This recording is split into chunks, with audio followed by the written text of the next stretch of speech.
Ok.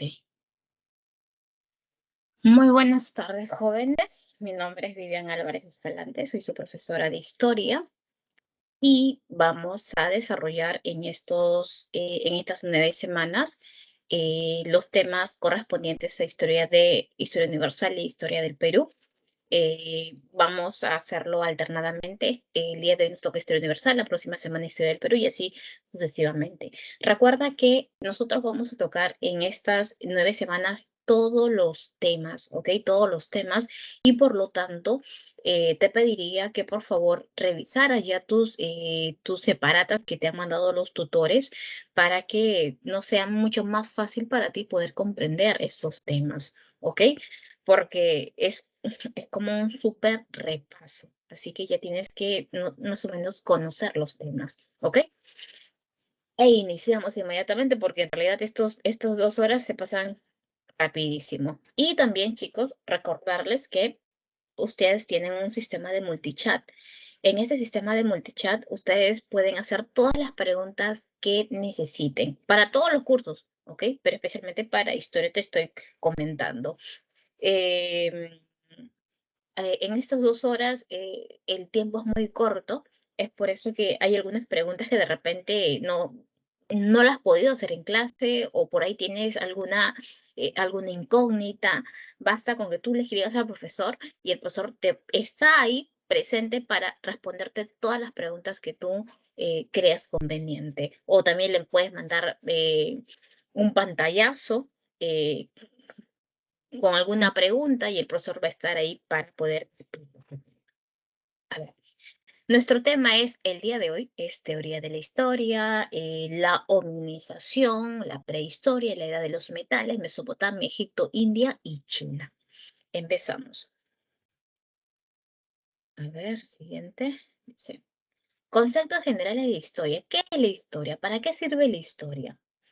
¿Por qué estudiamos la historia? Solamente para poder conocer, para poder contestar mi examen de admisión que viene, pues, ¿no? Acerca del curso de historia de Perú, Historia Universal. No, la historia es una ciencia social. Y esta ciencia social estudia al hombre en el devenir de la historia, en un espacio determinado. A veces, yo soy historiadora de San Marcos, San Marquina, y por lo tanto a veces tengo alumnos que me dicen, profesor, usted que es historiadora, usted debe conocer toda la historia, ¿no? Yo digo, yo conozco generalidades, pero especialista en toda la historia, no. Es por eso que nosotros los historiadores, cuando investigamos un hecho histórico, nosotros delimitamos nuestro espacio de estudio. Delimitamos, por ejemplo, de tal año a tal año. ¿En qué región? ¿En qué contexto? ¿Ok? Eh, a ver, nos dice, el objeto de estudio es un hecho histórico, elemento de análisis el proceso, ¿no? Tenemos que conocer cuáles son las causas, cuál es el desarrollo, cuáles son las consecuencias. ¿Sí? No se ven las diapositivas. ¿No se ve la diapositiva? O bueno, en mi caso yo no puedo verla. Tienes razón, tienes razón. No, no se pueden ver ninguna Ya, diapositiva. ok, gracias. Me olvidé de colocar pantalla completa. ¿Y ahora sí? Sí, ahora sí ya se puede ver, gracias. Ya, me había olvidado de colocar la pantalla completa. A ver, Rodito, ¿dónde está? Ok, ok, ok, ok. Ya, ¿ahora sí? Sí, ¿verdad? Sí, Ok.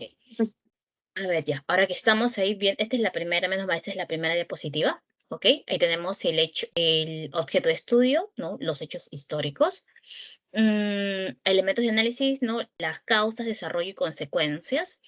Eh, por ejemplo, si yo, no sé si tú te has dado cuenta, pero siempre cuando San Marcos pregunta acerca de las guerras, ya sea las guerras médicas, las guerras del Peloponeso, las guerras púnicas, la guerra con Chile, siempre, ¿no? Hay un énfasis en las causas, el desarrollo y las consecuencias, ¿no? ¿Cuáles son las causas de la guerra con Chile, chicos? A ver, practiquemos un poquito. ¿Cuáles son las causas de la guerra con Chile? Como cultura general, a ver, te va la pregunta. ¿Por qué Chile nos hace la guerra? ¿Qué quería de nosotros? ¿Se acuerdan? es el salitre, ¿verdad? El salitre. ¿Y dónde se encontraba el salitre? En el caso del Perú se encontraba en territorio por el salitre, chicos, por el salitre. Ya, en el caso del Perú se encontraba en Tarapacá y en el caso de Bolivia, porque también Bolivia tenía salitre, en el caso de Antofagasta. Chile nos hace la guerra por el salitre, ¿ok? Ya, hay todo un desarrollo, fase marítima, fase terrestre, ¿verdad? No se preocupen, chicos, el chat es para poder preguntar. Si A por B nos equivocamos, no hay problema. La idea es que en clase podamos afianzar de repente algunos temas que no manejes bien, ¿no? Lo más importante es tu examen. Ahí en tu examen, ahí sí ya no te puedes equivocar. Aquí en clase sí, ¿no? Em, las consecuencias. Termina la guerra con Chile y ¿qué pasa? Termina la guerra con Chile y el Perú entró a la guerra mal económicamente. ¿Cómo ingresa a la guerra mal económicamente? ¿Cómo terminas peor? Pues terminamos mal, económicamente destrozados porque los chilenos destrozaron todo nuestro aparato productivo, las haciendas productivas las quemaron, los ferrocarriles los destrozaron, hay un enfrentamiento entre campesinos y hacendados, caudillismo. Sí, finaliza la guerra con Chile. Contexto, siempre cuando nosotros estudiamos un hecho histórico, ojo, siempre hay un contexto de por medio, ¿no? Hay un espacio, un tiempo y una sociedad. Espacio quiere decir, pues, eh, eh, eh, el lugar, ¿no? Que tú vas a investigar, ¿no? ¿A qué sociedad, a qué pueblo, ¿no? ¿Durante cuánto tiempo? Por ejemplo, en mi caso, yo estudio o yo investigo la reforma educativa en el gobierno de Velasco, ¿ok? Ya de por sí, hablando acerca del gobierno de Velasco, mira, por acá Al nos ha colocado una información más. Ya. Con respecto a, si yo digo reforma educativa, ok, si yo simplemente digo, yo voy a estudiar la reforma educativa, oye, pero reforma educativa hay varios gobiernos, pues, ¿no? En el gobierno de Odría, en el gobierno de Velasco, hay una reforma educativa también en el gobierno, pues, de Pardo, ¿verdad? Y es por eso que yo, estableciendo que es durante el gobierno de Velasco,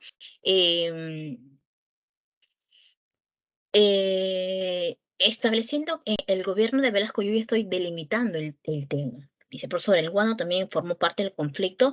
Es la guerra con Chile, no te preocupes, lo tomé como simplemente un ejemplo, no te preocupes que ya va a llegar un tema que hablemos acerca de toda la guerra con Chile, ¿ya? Bueno, la guerra del salitre, no, ellos querían el salitre, ¿ok? Pero cuando se firma el Tratado de Ancón, nosotros tuvimos que entregarle también parte del guano, ¿no? Fue parte de los acuerdos, ¿ok? Claro, se le conoce como la guerra del guano y el salitre, se le conoce como la guerra del Pacífico o se conoce como la guerra entre Chile, entre Perú y Chile, ¿ok? Sí, pero ya no nos vayamos más lejos, sino que no simplemente lo tomé como un ejemplo, ¿ok? A ver, por eso,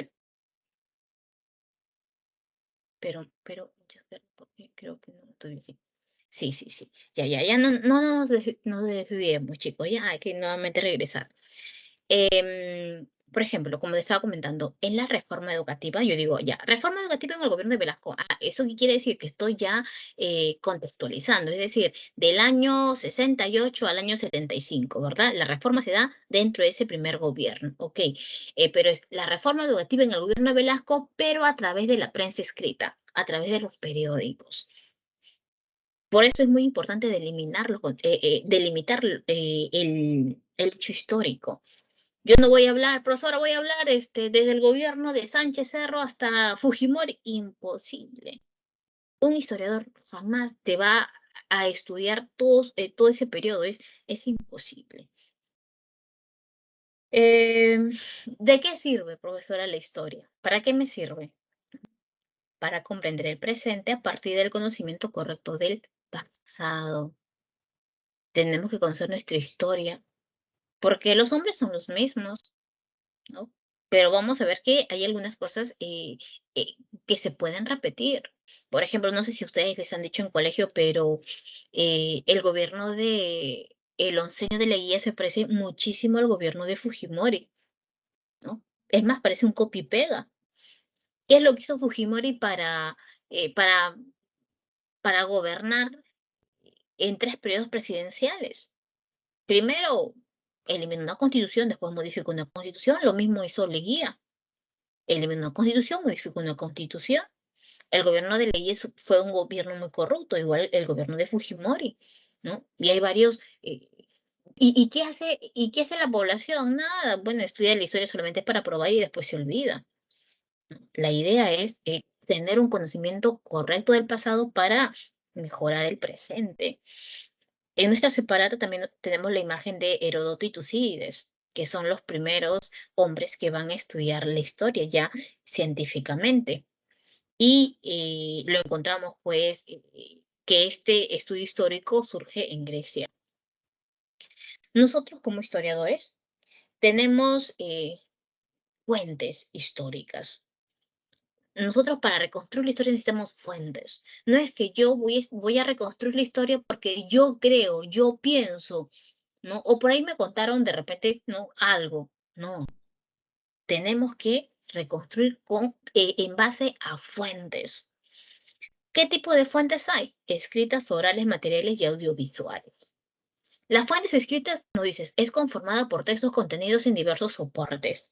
Por ejemplo, tenemos el papiro, tenemos un, un libro o una carta o un periódico, son fuentes escritas, ¿ok? Fuentes escritas. Fuentes orales, tradiciones, testimonios transmitidos generacionalmente. Pueden ser mitos, pueden ser leyendas, pueden ser testimonios también. ¿Cómo es eso, profesora? A ver, mira.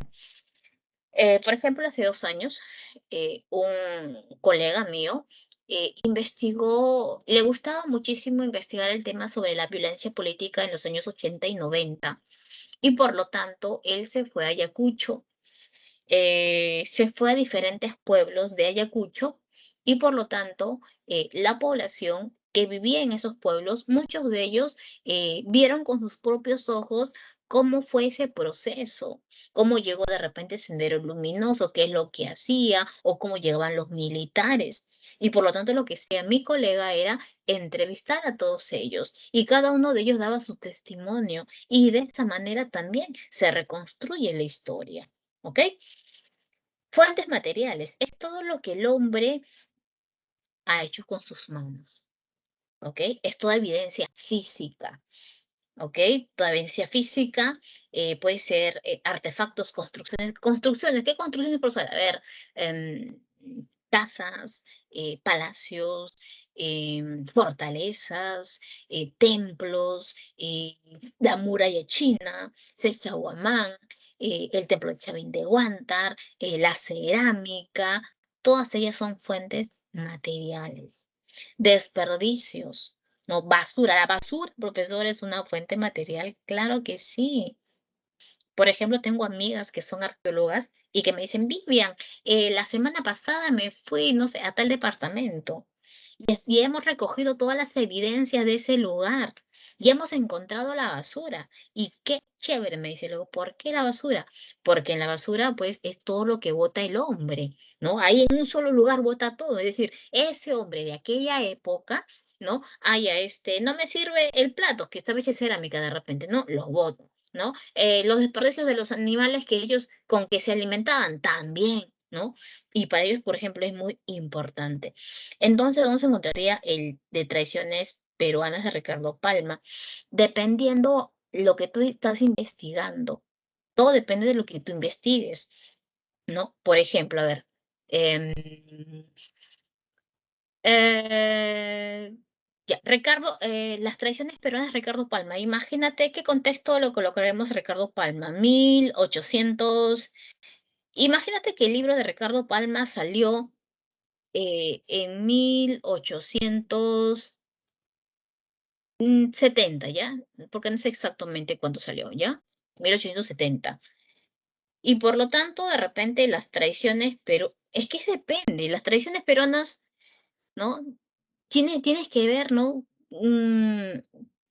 ¿Qué tema estás investigando? Ah, de 72 es, ok, pero ¿qué temas estás investigando? Primero te hago con mi caso, ¿ya? Por ejemplo, a ver, yo investigo la reforma educativa, ¿ok? Pero de Velasco Alvarado, ¿ok? Y por lo tanto empiezo a buscar todos los libros que hablan acerca de la reforma educativa, ¿ok? Todos los libros. Encuentro un libro de tal profesor, de tal historiador, que lo publicó en el 70, lo publicó en el 80, ya 80. Encuentro otro libro de reforma educativa que lo publicaron en el 90, en el 90. Reencuentro otro libro que lo publicaron en el 83, 83, ¿ok? Todos esos libros que han sido publicados, ¿ok? Son fuentes secundarias, ¿ok? Son fuentes secundarias. eh, ¿Ok? Fuentes secundarias o fuentes indirectas, ¿no? Pero ¿qué pasa si yo encuentro un libro que fue publicado en 1972 por el mismo Ministerio de Educación del gobierno de Velasco Alvarado? Entonces, ese libro que habla sobre la reforma educativa, que es lo que a mí me interesa, ¿ok? Para mí sería una fuente primaria, una fuente directa. Y es por eso que ahí nos han colocado. Fuentes directas son contemporáneas al hecho descrito y producidas por testigos o protagonistas del evento. Y fuentes indirectas no son producidas con posterioridad. ¿Ok?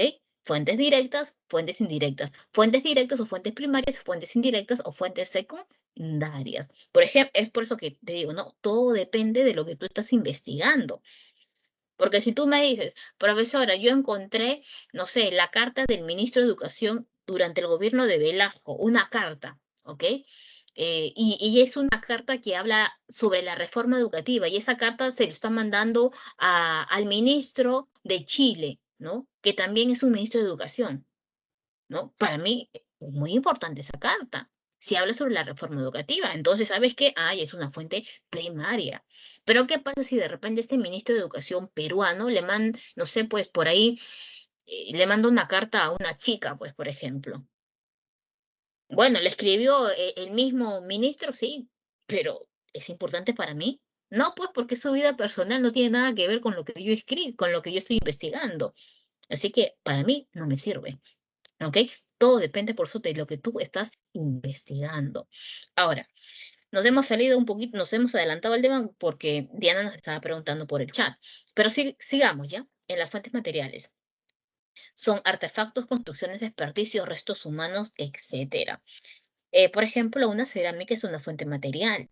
De repente tú no lo ves de esa manera, porque tú me dices, profesora, pero yo veo una cerámica y no la entiendo. Bueno, sí, ¿no? Tiene tal, ¿no? Y ahí queda, ¿no?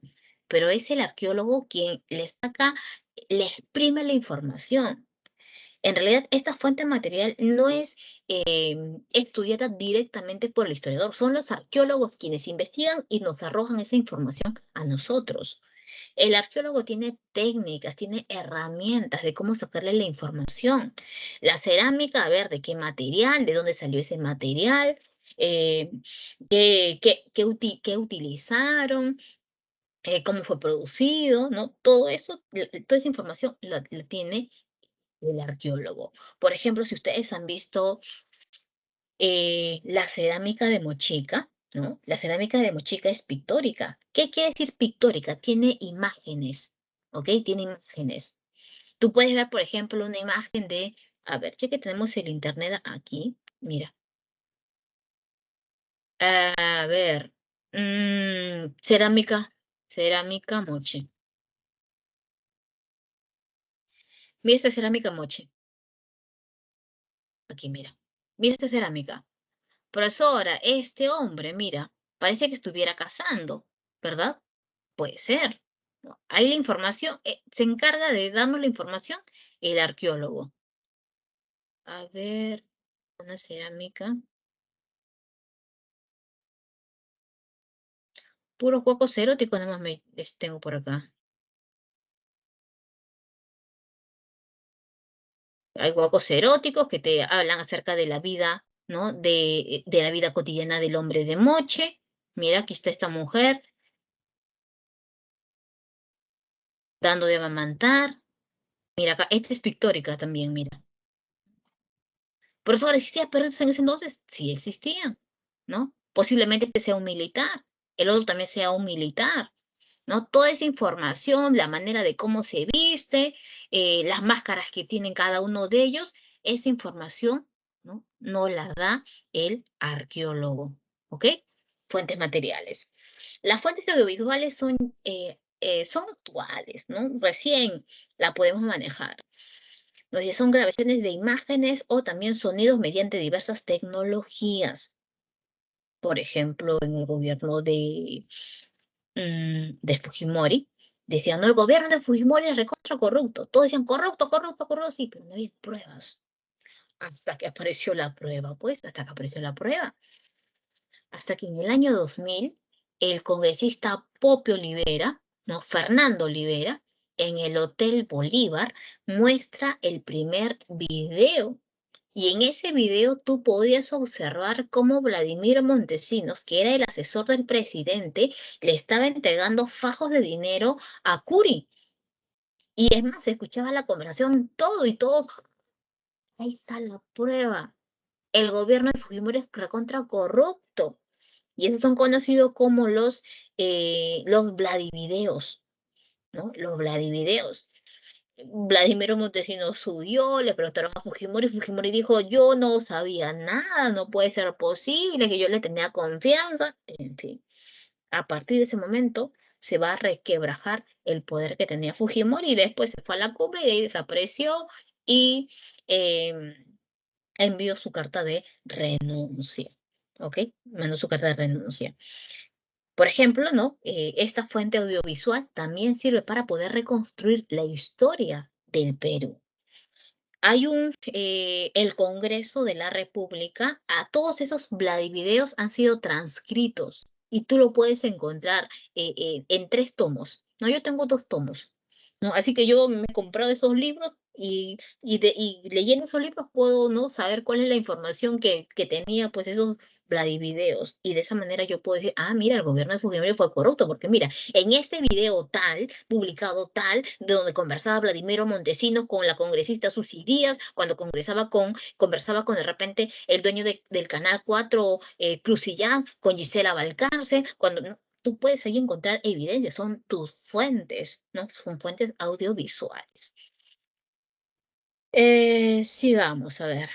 Ciencias auxiliares. ¿Por qué se le llama auxiliares? Porque nos ayudan a nuestra investigación. Cada una de estas ciencias investigan al hombre o estudian al hombre, pero en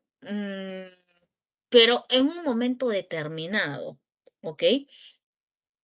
A ver, por ejemplo, el arqueólogo. El arqueólogo es conocido como el detective del pasado. El arqueólogo solamente estudia los restos materiales que ha dejado el hombre. Por ejemplo, el arqueólogo, mira, tienes ahí justo la imagen de Carter que examina la momia de Tutankamón. Ah, estas son imágenes, ¿verdad? Son imágenes. Caricaturas, hay estudios de las caricaturas también. Por ejemplo, hay varios colegas en la plana de historia de la pre que estudian caricaturas, ¿no? Queda a conocer estas caricaturas, que quieren informarte. La antropología estudia al hombre como ser físico y cultural, estudia toda la cultura del hombre, es decir, cuáles son sus costumbres, sus creencias, su cosmovisión, su desarrollo físico. De eso se encarga la antropología, el antropólogo. El sociólogo estudia también al hombre, claro que sí, ¿no? Estudia al hombre, estudia las estructuras y funciones de la sociedad, estudia al hombre en la actualidad. Es decir, a ver, nosotros queremos hacer un estudio de San Juan del Lurigancho, ¿ok? Pero San Juan del Lurigancho es grande, ¿ok? Agarremos un solo sector, ¿no? A ver, de tal población y por lo tanto, de la población de tal edad a tal edad. Queremos saber con respecto al analfabetismo, si sigue existiendo o no sigue existiendo, y de repente por ahí él utilizará encuestas, utilizará un censo, en fin, son las herramientas que el sociólogo va a utilizar para poder sacar información de esa determinada comunidad que él va a estudiar. La geografía estudia la relación que hay entre el hombre y el medio geográfico, cómo este hombre se desarrolla dentro de ese medio geográfico, qué actividades económicas se va a dedicar este hombre dentro de ese medio geográfico. Por ejemplo, puede ser la agricultura. La economía estudia los recursos, producción y creación de la riqueza del hombre. Las disciplinas, estas sí dependen de la historia. Cada una de ellas aporta a un determinado estudio. Por ejemplo, la diplomática estudia solamente los documentos oficiales. Imagínate, yo quiero estudiar, no sé, quiero estudiar la época del virreinato.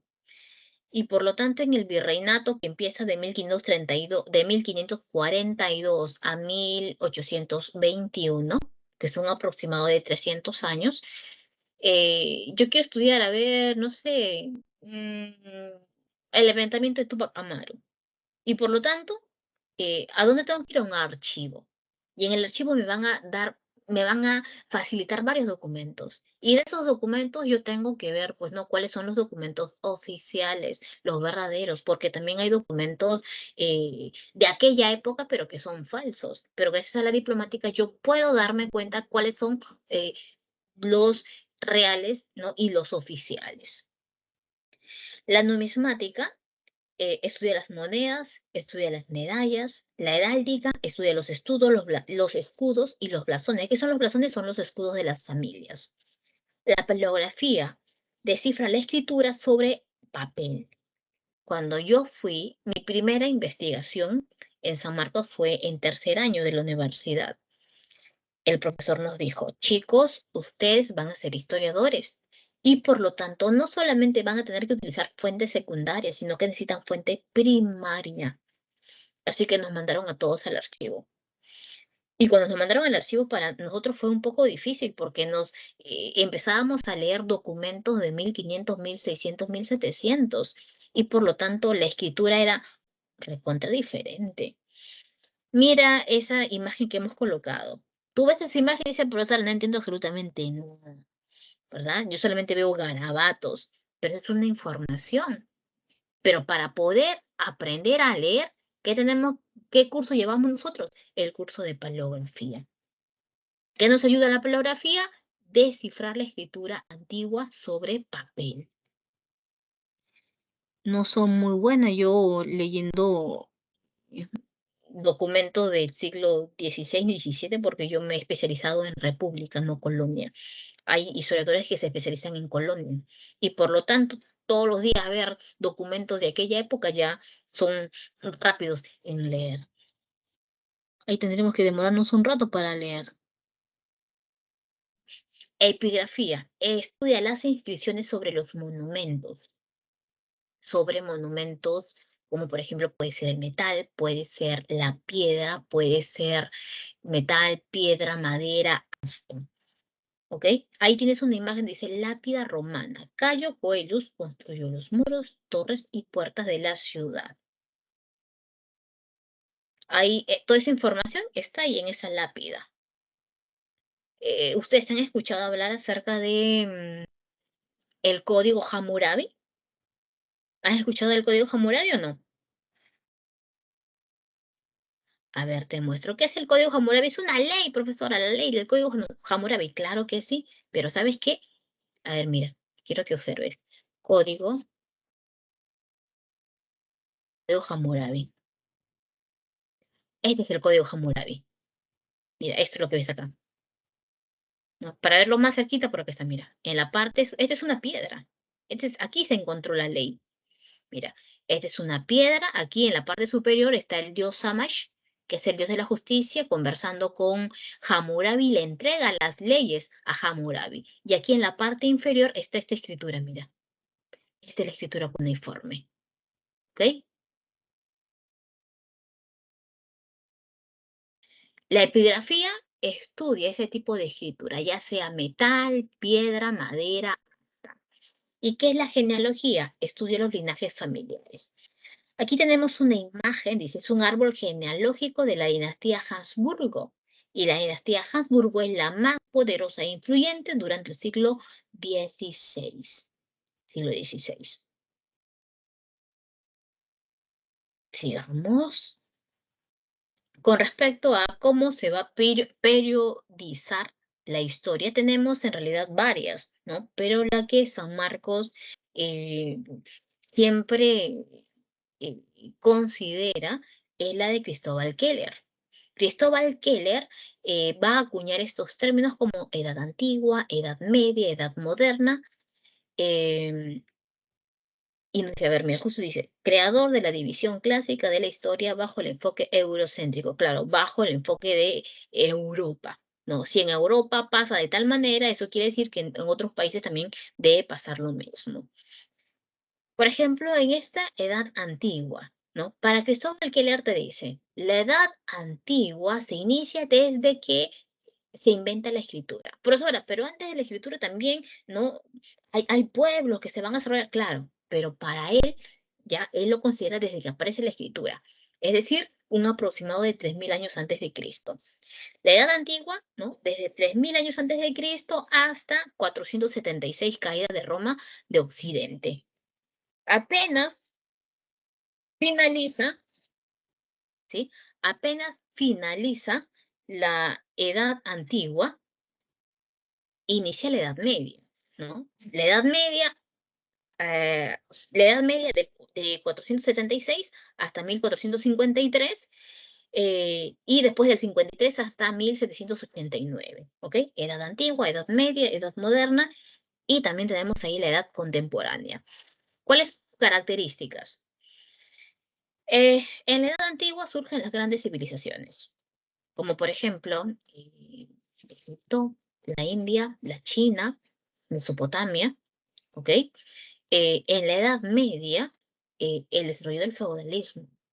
Estamos hablando de los grandes señores feudales o que poseen grandes feudos, que tienen a sus vasallos, que explotan a sus siervos. La Edad Moderna, tenemos el desarrollo del capitalismo mercantil, la acumulación de metales preciosos, el oro y la plata.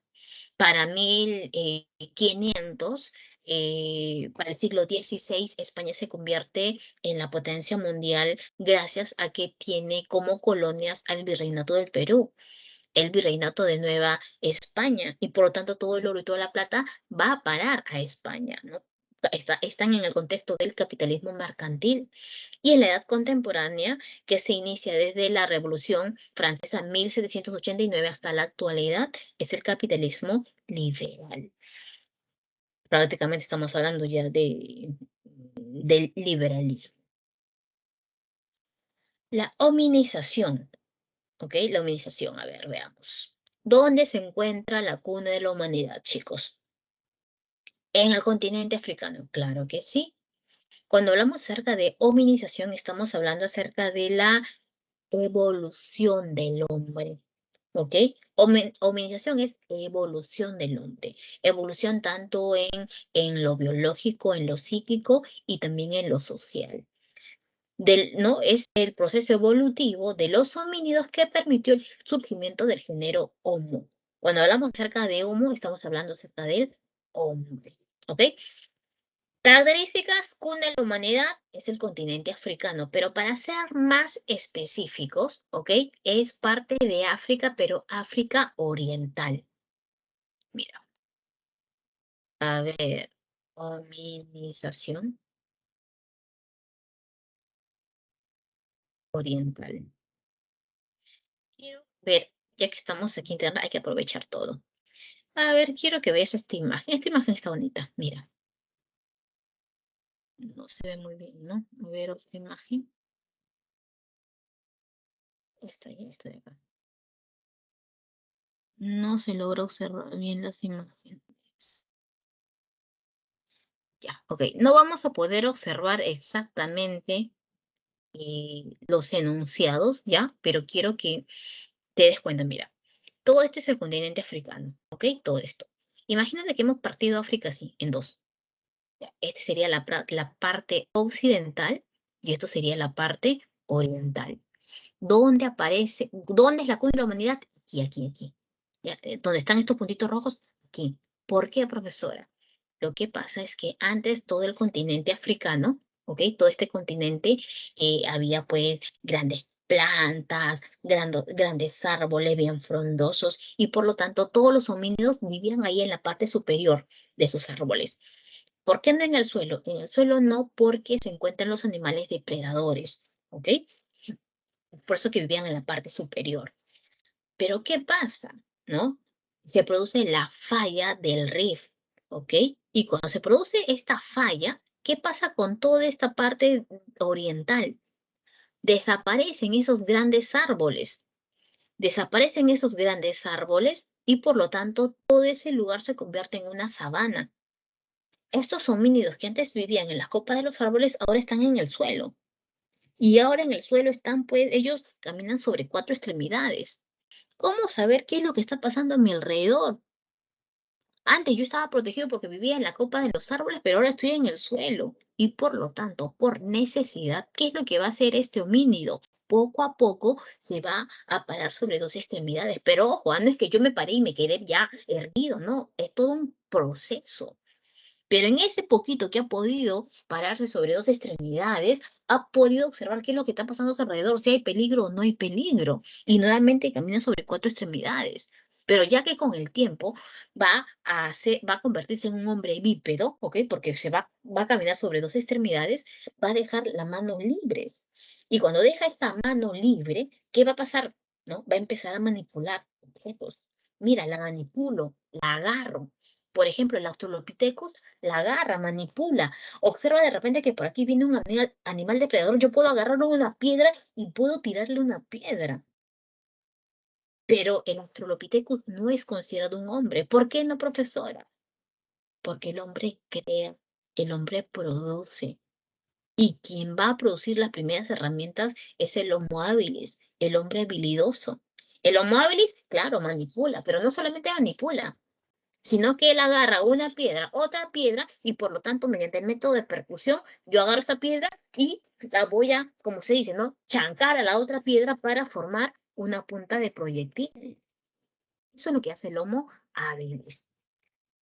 Dice, a ver, los homínidos divididos en 2 géneros, el Australopithecus y el Homo, ¿ok? Y el Homo. Factores de la evolución. Tienes la falla geológica del rift, surgimiento de la sabana en la parte de África Oriental, una marcha bípeda sobre 2 extremidades, una posición erguida, mira la posición erguida, ¿ok? Posición erguida. Especialización del pulgar oponible, ¿no? Chicos, un ratito.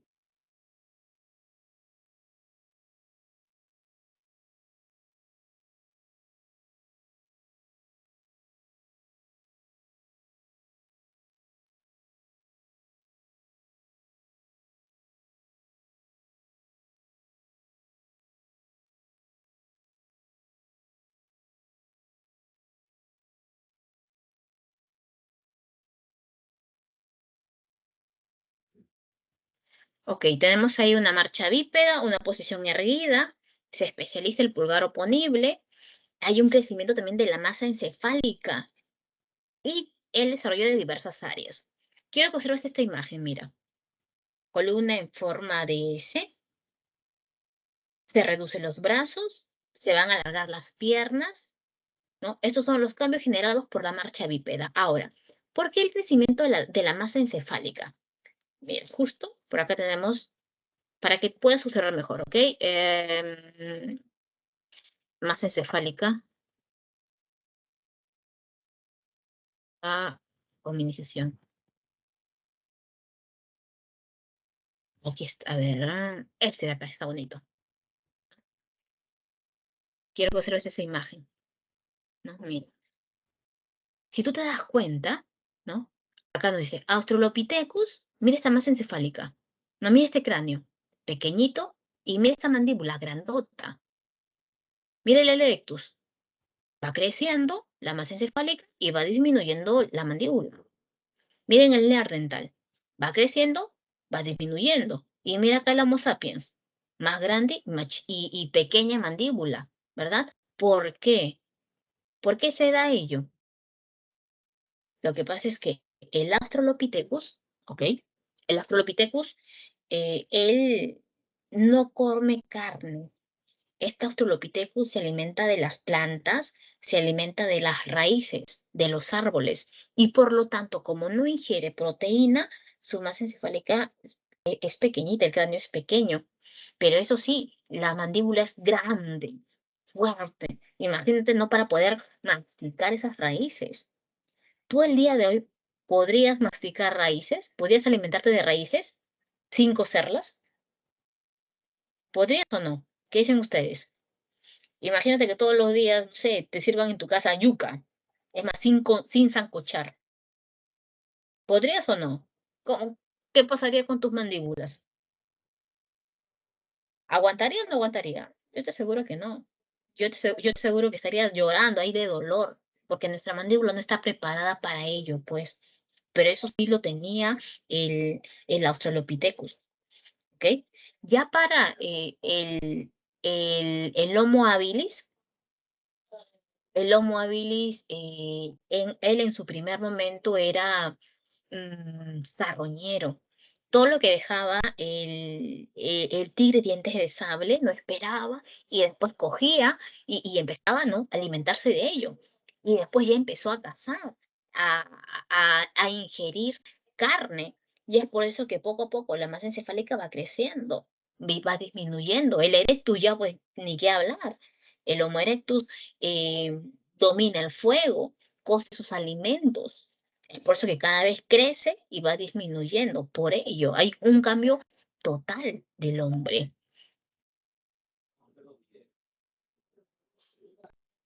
Edad de piedra, mira, la edad de piedra. Ah, quiero que veas tu separata, porque acá también tengo tu separata. Mira,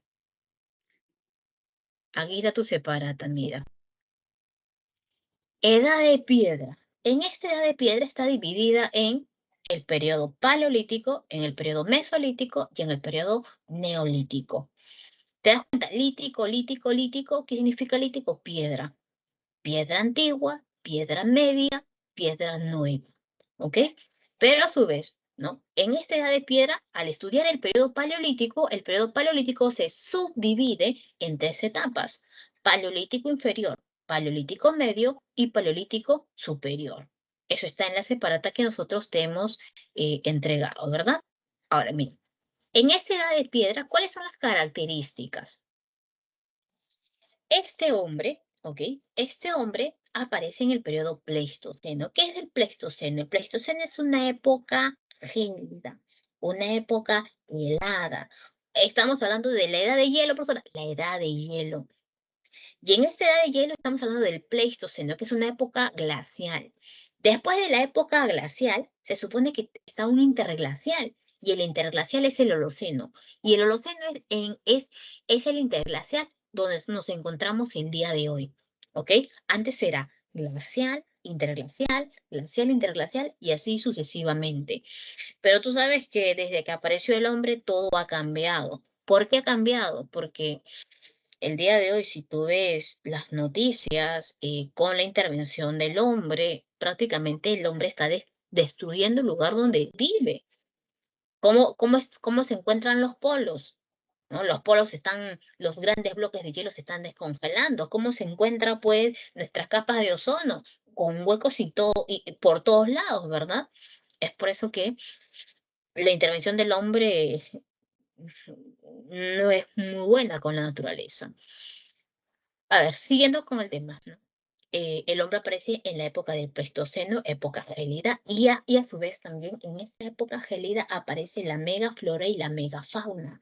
Grandes plantas, grandes animales, como por ejemplo el mamut, un animal muy grande, con colmillos, eh, con colmillos, con pelaje para poder resistir al frío.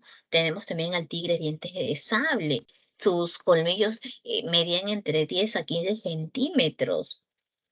El hombre sin nada, ¿verdad? El hombre 1,30 m, 40, 50, que se estaba adaptando a la naturaleza. El hombre, ¿no? Está pasando por este proceso de hominización, evolución. Pero ¿sabes qué? Este hombre se organiza en bandas. ¿Qué es una banda? Es un grupo humano, unidos consanguíneamente. Puede ser papá, mamá, hermano, primos, conocidos, ¿no? Todos ellos conforman una banda. Eh, tenemos, en realidad, ver especialmente, es más, no es que sean simios, son homínidos, ¿ok? Homínidos. Y nosotros en esta edad de piedra vamos a ver a varios. En esta edad de piedra vamos a ver, por ejemplo, la evolución del habilis, del erectus, del neandertal y del sapien, ¿ok? Pero hablar de simios, los homínidos. Mira, con respecto a las bandas, como estaba comentando, estamos hablando de un grupo humano de 25 o 30 personas. El líder es la persona más hábil, más fuerte. Em, la edad, ¿hasta qué edad podrían vivir? Estamos hablando de un aproximado de 30 años, edad madura, edad adulta, 13 años aproximadamente. ¿Y por qué se organizan en bandas? ¿No? Sí, Yadira, sí, es el primer hombre de la humanidad. ¿Por qué se organizan en bandas? Para poder cazar. Imagínate este Homo habilis pequeñito, 1,30 m, 1,40 m aproximadamente, con un mamut grandote, con un animal de la megafauna. Es imposible que este hombrecito pueda cazar solito. Es por eso que se organizan en bandas.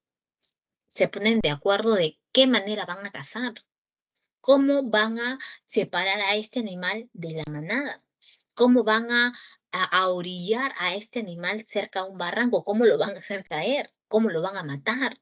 Los que se encuentran en la parte superior van a agarrar bloques de piedra y van a tirarlo. Los que están abajo van a estar con sus lanzas y van a matar a ese gran animal. Y después se van a repartir en partes iguales. Porque en este periodo del Paleolítico no existe eh, la propiedad privada, no existe el Estado, no existe la religión, ¿no? Aquí todos son iguales. Recuerda que este hombre practica una economía depredatoria, una economía de subsistencia, o también conocida como una economía parasitaria, ¿no? ¿Por qué? Porque el hombre es un parásito para ese entonces. El hombre no produce absolutamente nada. Chicos, él toma todo lo que encuentra en naturaleza. Encuentra un animal pequeño, se lo come. Mediano, se lo come. Grande también. Macho, hembra. Arrasa con todo. Practica una caza indiferenciada. Él no está pensando, ¿sabes qué? Mejor los chiquititos no, porque de repente van a crecer más adelante y voy a... No, no, arrasa con todo. Son unos parásitos estos hombres. Mismo parásito, comiendo absolutamente todo. Y a su vez también em, hay una división sexual. Los varones son los que cazan, las mujeres son las que recolectan, las mujeres, los niños, los ancianos. Cada vez se va a mejorar las herramientas, hay un incremento de la cacería y obvio que también hay un crecimiento de la banda, ¿no? Este hombre practica un nomadismo, ¿no? ¿Qué es un hombre nómade? El nómade eh, no tiene un lugar fijo, va de un lugar a otro buscando con qué alimentarse, ¿ok? Llega la noche, buscan un lugar donde acobijarse, de repente encuentran un abrigo rocoso, duermen ahí en el abrigo rocoso, encuentran una caverna, descansan ahí en esa caverna y al día siguiente están buscando con qué alimentarse. Etapas, como les estaba comentando, Paleolítico inferior, medio y superior. Veamos en el inferior. Tenemos al habilis. Él es el primer hombre de la humanidad, ¿ok? Y solamente se va a quedar en el continente africano y es el que va a producir la primera herramienta lítica. Después tenemos al erectus. El erectus es el que es quien va a dominar el fuego. Con el fuego puede cocer sus alimentos, puede defenderse de los animales depredadores. Y este Homo erectus, él sí sale de África, él se va a Europa, se va hacia el Asia. También quería que tengas en cuenta, vamos a pasar. Por aquí tienes al Paleolítico Medio, al Neandertal. En el Paleolítico Superior tienes al Sapiens. Pero ¿sabes qué? Antes de que se me pase, aquí tenemos a cuántas especies. Habilis, Erectus, Neandertal, Sapiens, ¿verdad? Son 4 especies. Son 4 especies diferentes, ¿ok? Que muchas de ellas pueden haber coexistido, pueden no haberse conocido. Es más, pueden haber, oye, hola, ¿qué tal? De repente, ¿verdad? Pero cuando hablamos acerca del proceso evolutivo, estamos hablando de un proceso evolutivo ramificado, no lineal. ¿Cómo es lineal, profesor? Lineal es, ¿no? Ah, ya mira, del habilis evoluciona erectus. El erectus evoluciona neandertal. El neandertal sapiens, no, así no es. Estamos hablando de diferentes especies. Especie que se adapta al medio geográfico vive. Especie que no se adapta simplemente se extingue.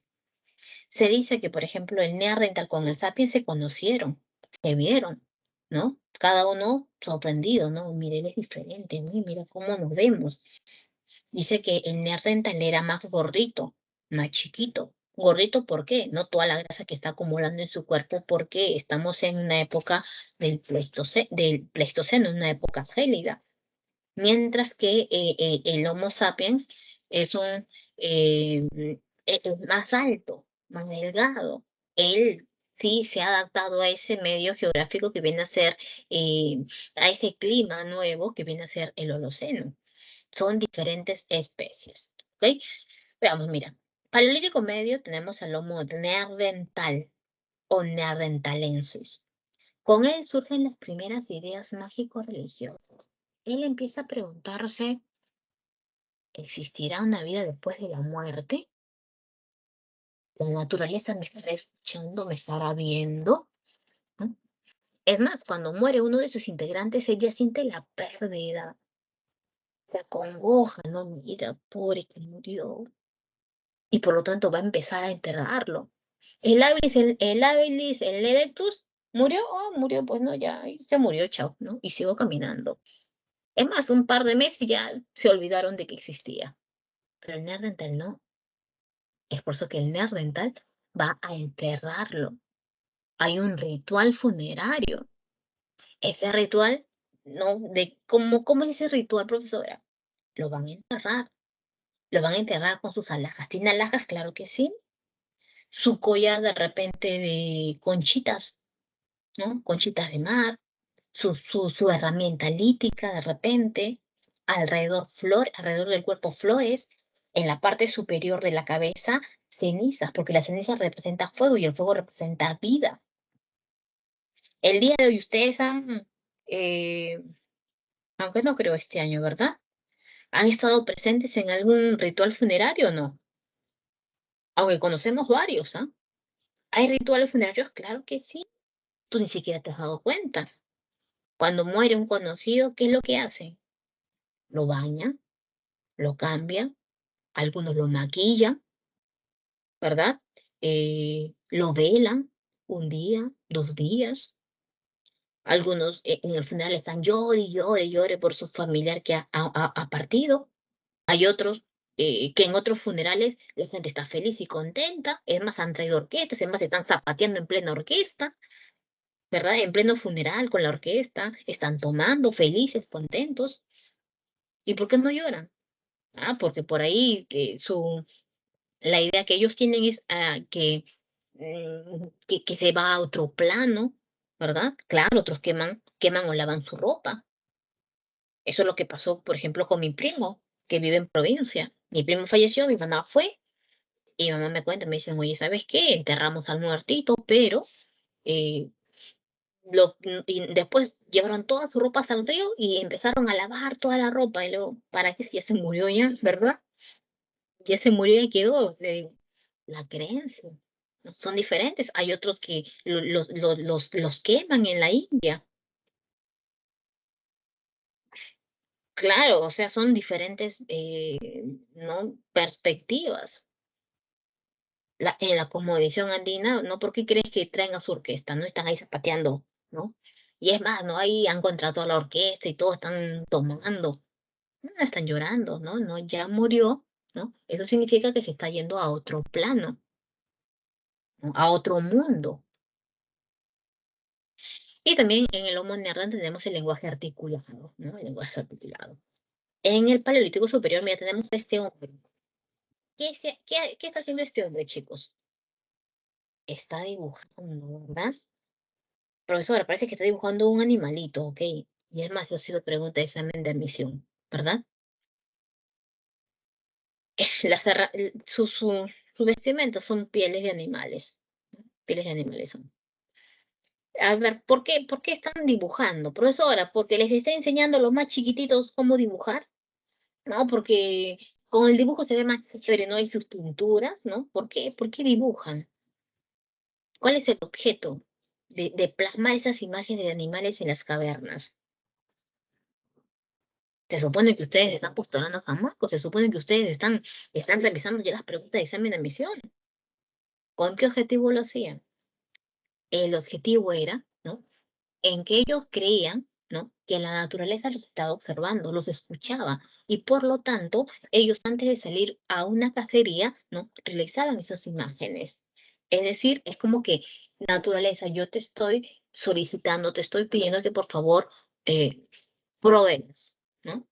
Que al momento de salir a la casa tenga una muy buena casa, ¿ok? Esa es eh, es lo que ellos creían, ¿no?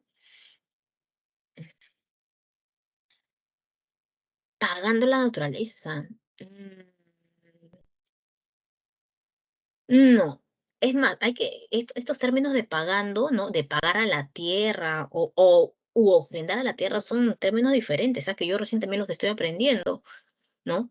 En algunos casos, pero no, nos estamos saliendo del contexto, ¿ah? ¿No? El día de hoy nosotros podemos decir, no, ah, ya mira, se paga la tierra o se ofrenda a la tierra, ¿no? Así que no, acá simplemente no son los rituales, acá son, ¿no? El arte rupestre, ¿no? Estas pinturas es para solicitar a la naturaleza que por favor puedan tener una muy buena casa, ¿ok? Nada de pagar, nada de ofrendar, ¿ok? Nada de esos términos. Mientras que el arte mobiliario es el que tenemos al costadito, mira, aquí está. Esta es la Venus de Willendorf, ¿no? Profesora, esta Venus, ¿a quién representa? A ver, ¿a quién representa, chicos? ¿Varón o mujer? Al ojo lo sacas, ¿verdad? A la mujer, pues claro, mira, las mamas, las caderas, el vientre, ¿no? El vientre, ¿no? Profesora, mire, tiene una barrigota grandota, ¿no? El vientre, ¿no? ¿Qué representa? La fertilidad, ¿no? ¿Por qué? Cuando uno da a luz, ¿no? Por ejemplo, yo que recién acabo de dar a luz, tengo mi bebé de 3 mesecitos, las mamas, ¿no? Se hinchan, ¿no? ¿Por qué se hinchan? ¿No? La leche, ¿no? Y la leche, ¿no? Imagínate, 9 meses, ¿no? Has tenido al bebé dentro de ti, ¿no? Que tu barriguita ha crecido, que ha inflado, ¿no? Ha nacido, ¿no? Pero igual, y tú ves, ¿no?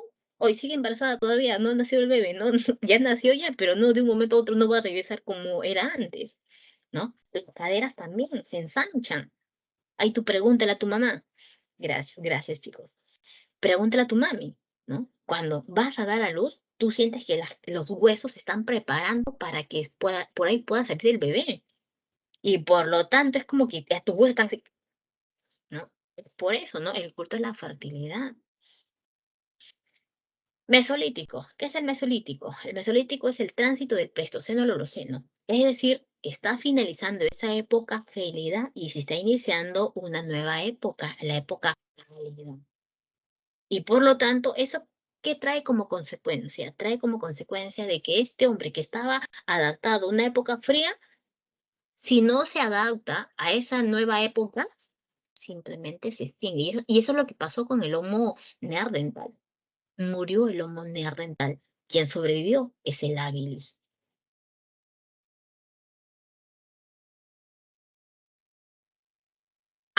El habilis, ¿no? El habilis, ¿no? Sino que cada vez sus creencias se van a complejizar, ¿no? Cada vez va a ser más complejo, ¿no? Cada vez van a tener más preguntas, ¿no? ¿Quién soy? ¿Quién no soy? La naturaleza, ¿no? ¿No? Con el pasar del tiempo. Pero el primer hombre viene a ser el habilis, ¿ok?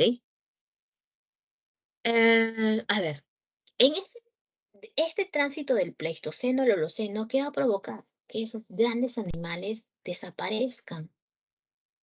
Ya no hay animales. Este hombre que constantemente salía a cazar, sale a cazar, pero ahora vienen con las manos vacías. ¿Ahora qué hago? ¿Cómo paro la olla? Y por lo tanto es la mujer quien practicaba la recolección quien va a parar la olla, quien va, y por lo tanto va a llegar un momento, un pequeño periodo en la cual, dentro de este contexto mesolítico, donde va a existir el matriarcado también, donde esas mujeres, como son las que mantienen la casa, son las mujeres quienes van a tomar el poder. Pero ahora ya, ¿qué hacemos? Ya desaparecieron, ¿no? Los grandes animales. Y por lo tanto, estos hombres lo que van a hacer es empezar a domesticar vegetales y también animales. Vegetales y animales. Es por eso que se inicia la horticultura. Horticultura, o también conocido como domesticación de vegetales, o también conocida como la agricultura incipiente. ¿Qué es agricultura incipiente? Agricultura que recién está naciendo. ¿Quién lo va a descubrir? La mujer. Por ahí la mujer de repente ve cerca, no sé, a una plantita cerca de un río que está naciendo. Poco a poco cada vez crece más, más, más, más. Después su florcita, de repente su fruto. Y la mujer está observando. De repente ve que, no sé, por ahí aparece otra plantita y así sucesivamente. Y ella va a empezar a domesticar cerca a los ríos, cerca a los lagos. Ella va a estar constantemente observando. Y es por eso que ella va a poder conocer el ciclo de vida de las plantas. Cuánto tiempo demora en crecer, qué plantas crecen más rápido, qué plantas de repente dan mayor fruto, con qué plantas qué frutos puede comer o qué frutos no puede comer. Está ahí observando todo eso esta mujer. Es por eso que ahora ellos ya no van a estar viviendo pues en cavernas. Recuerda que ahora estamos a inicios del Holoceno y por lo tanto ya han aumentado las temperaturas. Estar dentro de una cueva, ¿eso qué implica? ¿No? Mucho calor, la cueva prácticamente va a parecer un horno y por lo tanto van a empezar a construir aldeas y estas aldeas siempre van a ser cerca a los lugares donde ellos van a practicar la horticultura. Practican la horticultura, van a practicar también la domesticación de animales. Ellos se dan cuenta que, ¿no? Van a empezar a criar a pequeños animales, van a ver que ellos se van a reproducir, van a poder ver, ¿no? Cuánto, si se cruzan estos dos animales, cuánto dan por camada, ¿no? Todo ello está ahí el hombre observando, criando, está conociendo. Ahí poco a poco, ¿no? Profesora, cuál es la diferencia entre una horticultura y una agricultura? Una horticultura es lo que de repente tú o yo podemos hacerlo. Es como decir, a ver, eh, em,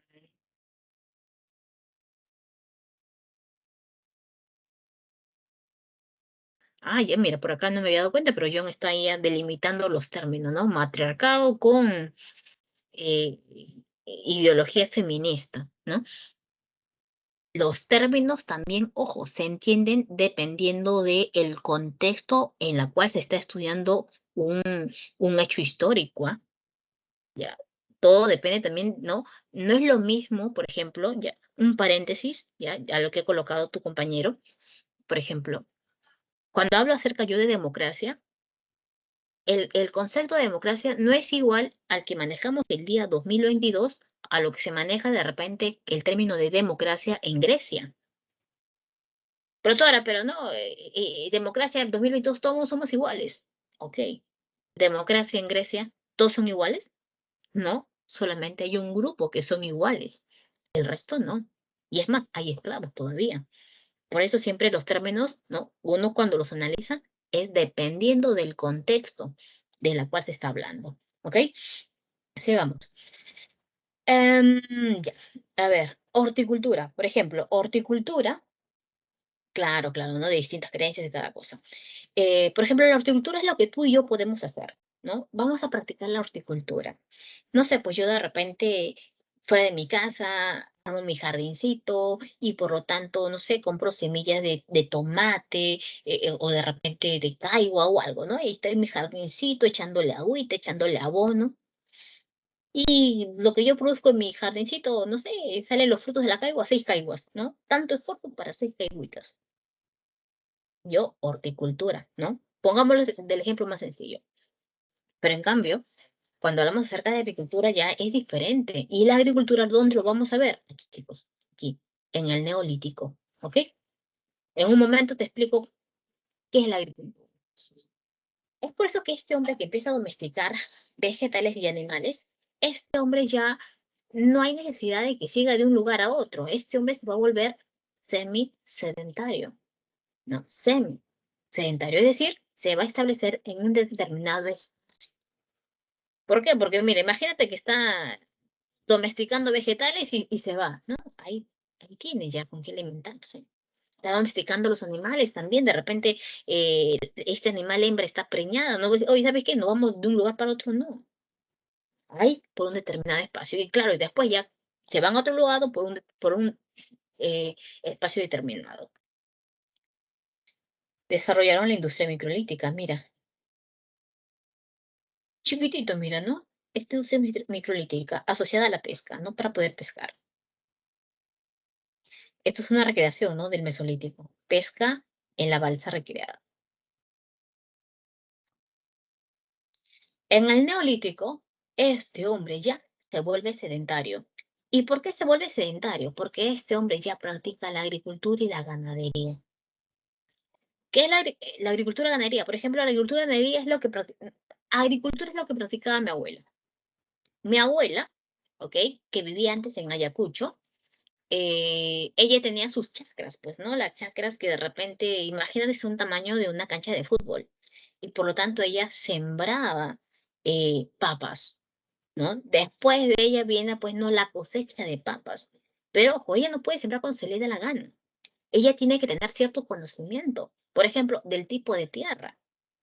Tú no puedes sembrar en cualquier tierra. Tú no te vas a ir al desierto, voy a sembrar ahí, voy a practicar la agricultura. Tienes que conocer el tipo de tierra. ¿Tiene arcilla? ¿No tiene arcilla? ¿Tiene humus? ¿No tiene humus? ¿Cuál es la tierra productiva? Tienes que trabajar la tierra antes de ello. El agua, ¿cómo vas a regar las plantas? Voy a traer con mi baldecito para regar toda la chacra, ¿no? Ellos van a decir, ya en el mes de diciembre empiezan a caer las primeras lluvias. O sea que para el mes de diciembre ya tiene que estar bien trabajadas las tierras, tiene que haber colocado las semillas, ¿no? Hay un conocimiento previo. ¿Qué pasa si vienen las plagas? Ellos también ya saben qué hacer frente a ello. En la ganadería también es lo mismo. Tú ya no vas a estar criando un animalito, dos, tres, cuatro, cinco, sino estamos hablando de una gran cantidad de animales, ¿no? Y es más, tú practicas la ganadería. Al practicar la ganadería, ¿no? Tú también tienes que ser especialista, ¿no? ¿Cómo vas a recibir a los recién nacidos? De repente, no sé cómo vas a ordeñar o qué haces con la leche, de repente tus quesos, o es mucho más complejo que cuando tenías uno o dos o cuando estabas domesticando. Y cuando tú practicas la agricultura y ganadería, aparece el excedente productivo. ¿Qué es el excedente productivo? Lo que excede, lo que sobra. ¿Cómo es eso? A ver, mira, mi abuela, imagínate que producía papas, ¿ok? Eh, Empiezan a recolectar todas las papas y por lo tanto em, recolectan kilos y kilos de papa que hasta podemos llenarnos un camión, ¿ya? Un camión. Pero ¿qué va a hacer con todas esas papas mi abuela? ¿Para todo el año, profesora? No. Parte de las papas, ¿no? Un costal, dos costales de repente para ella, uno para Lima, no para sus hijos. y el resto es el excedente productivo, lo que sobra. Con este excedente productivo, ¿qué es lo que va a hacer? Va a aparecer otra actividad económica que viene a ser el comercio. Vamos a vender, pues, vamos a vender. ¿Ok? Vendemos, lo vamos a comercializar, pero a través del trueque. ¿Ok? Yo me acuerdo que mi abuela cuando producía, ella me decía, tenemos que cambiar lo que hemos producido. Así que ella cargaba las papas en su manta y en su espalda y caminaba 1 hora, 2 horas hasta llegar al pueblo. Y en el pueblo, ¿no? Recién se intercambiaba. Ya tenía sus conocidos, ¿no? A mí me ha traído papa, ella le daba papa y la otra señora, no, le intercambiaba por lo que ella también producía. No, eso es lo que aparece aquí, el trueque con el excedente productivo. Ahora, dice, organización social en tribus, mientras que en el Mesolítico, me olviden, mira, por acá estaban los clanes, ¿verdad? Acá están los clanes. Los clanes, un hombre sedentario es una persona que tiene un lugar fijo. Tú eres un hombre sedentario, yo soy un hombre sedentario, tenemos un lugar fijo. El nómade es el que no tiene un lugar fijo, el que para de un lugar para otro, ¿ok? ¿Qué es clanes? Clanes estamos hablando de 60 personas aproximadamente, siempre es un aproximado, ¿ah? 60 personas y el líder de ese clan es una persona, es la persona con mayor edad, porque representa pues experiencia. No necesariamente, no, hay un lazo familiar sí, pero no todos son familia dentro de esas 60 personas. No, no, no, en el Mesolítico no aparece el trueque. Recuerda que el trueque aparece recién con el excedente productivo, porque tienes algo con qué intercambiar. En cambio, en el Mesolítico tú a las justas produces para ti, ¿no? Pero en cambio acá en el Neolítico te das cuenta, ¿no? Que estamos produciendo en cantidad. Y como tengo gran cantidad, lo voy a intercambiar por otros productos de repente. Este hombre se vuelve sedentario, se organiza en tribus. ¿Qué son las tribus? Es el conjunto de clanes. Y para escoger al líder de la tribu, cada uno de estos líderes de los clanes se reúne y por lo tanto entre ellos ven quién puede ser el adecuado para ser el líder de toda esa tribu. Aquí, en el Neolítico tenemos la revolución neolítica, ¿no? ¿Eso qué quiere decir? Que este hombre ya no practica una agricultura de autosuficiencia, es decir, ya no solamente produce para poder vivir, sino que produce también para poder intercambiar, ¿verdad? Este hombre ya tiene grandes expansiones de territorio para seguir produciendo. Este hombre ya no vive en una aldeíta, este hombre vive pues en grandes centros poblados. Mira esta reconstrucción. Çatalhöyük, Turquía. Es uno de los grandes centros poblados en la revolución neolítica, mira, ¿no? No estamos hablando de casitas de estera, mira. Por aquí practican la agricultura, su ganado. Mira esta recreación de un centro poblado del Neolítico. Utilizan la hoz. También hay producción de cerámica. Es decir, hay otras actividades económicas que aparecen. El maestro alfarero, los artesanos, ¿verdad? Aquí mira, textilería, el maestro que maneja el textil. Siguen utilizando la piedra pulimentada, la hacha pulimentada. Al costadito mira, está trabajando sus tierras. Mira, por acá también están sus animalitos. Las grandes construcciones. Edad de los metales. La edad de cobre. En la edad de cobre, este hombre descubre el cobre. Y este metal, dice, mira, se produce la fundición del cobre mediante hornos a altas temperaturas. Y con este cobre, ¿qué es lo que vas a hacer? Vasos, campaniformes, joyas. Pero el hecho de que hayan descubierto este cobre no significa que, ya dejo la piedra y empiezo a utilizar el cobre. No, sino que es en paralelo. Se inventa la rueda.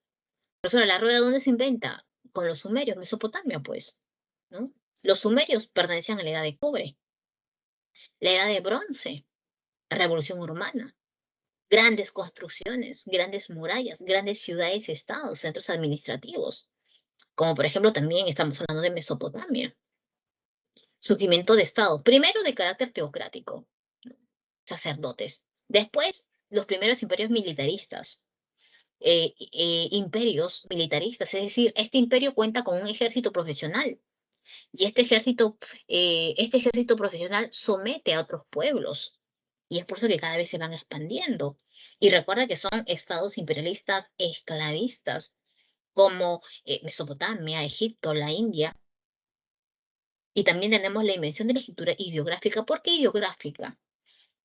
Ideográfica porque en cada, esta escritura representa, ¿no? ¿Ok? Representa ideas, ¿ok? No es como nosotros, a ver, la A, la B, la C, ¿no? Unimos palabras, unimos letras que conforman una palabra, ¿verdad? Y de esa palabra vamos a formar oraciones. No, aquí una imagen representa una idea. Tenemos escritura cuneiforme, escritura jeroglífica también. Y en la Edad de Hierro tenemos la invención de la escritura fonética, las letras, las primeras letras del alfabeto. Desarrollo de una economía monetaria, tenemos el desarrollo de grandes imperios, como por ejemplo Grecia, Roma, que consolidan su fuerza militar, imperios esclavistas. Aquí están los hititas, los primeros en forjar armas de hierro. Estos son los celtas, el pueblo que inició la forja del hierro en Europa occidental. Veamos Mesopotamia, pero antes de ello, a ver, ustedes que han estado revisando ya su separata, aparece, ahí aparece. A ver, ustedes que han estado desarrollando su separata, a ver, la pregunta número 1, ¿cuál sería tu clave para la número 1? Sí, sí, se podría decir que en la de cobre. Ujú.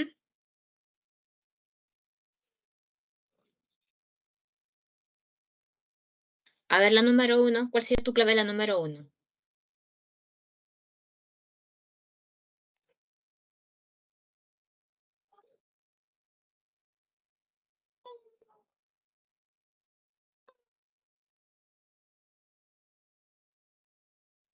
La A, por aquí ya me dieron una respuesta, ya la A, otros me dicen la C. A ver, veamos, dice. Vamos a colocar ¿no? las afirmaciones correctas, dice. El surgimiento de los Homos neandertal se produjo tras la extinción de los erectus. No, ¿verdad? No, no, no. ¿Cómo que o sea, se muere el erectus y recién aparece el neandertal? No. 2. La sabana formada en la zona oriental del Valle del Rift fue la base geográfica para la evolución de los homínidos. Sí. El género Australopithecus no es reconocido bajo la condición de humanos, pues no lograron bipedestación. Ellos sí logran la bipedestación, pero ellos no son humanos porque ellos no crean, ¿ok? No crean. A fin de la estación del Homo sapiens, emigraron logrando poblar todos los continentes. Sí. No, la A, muy bien. Vamos por la pregunta número 2. A ver, ¿qué marcarías en la número 2?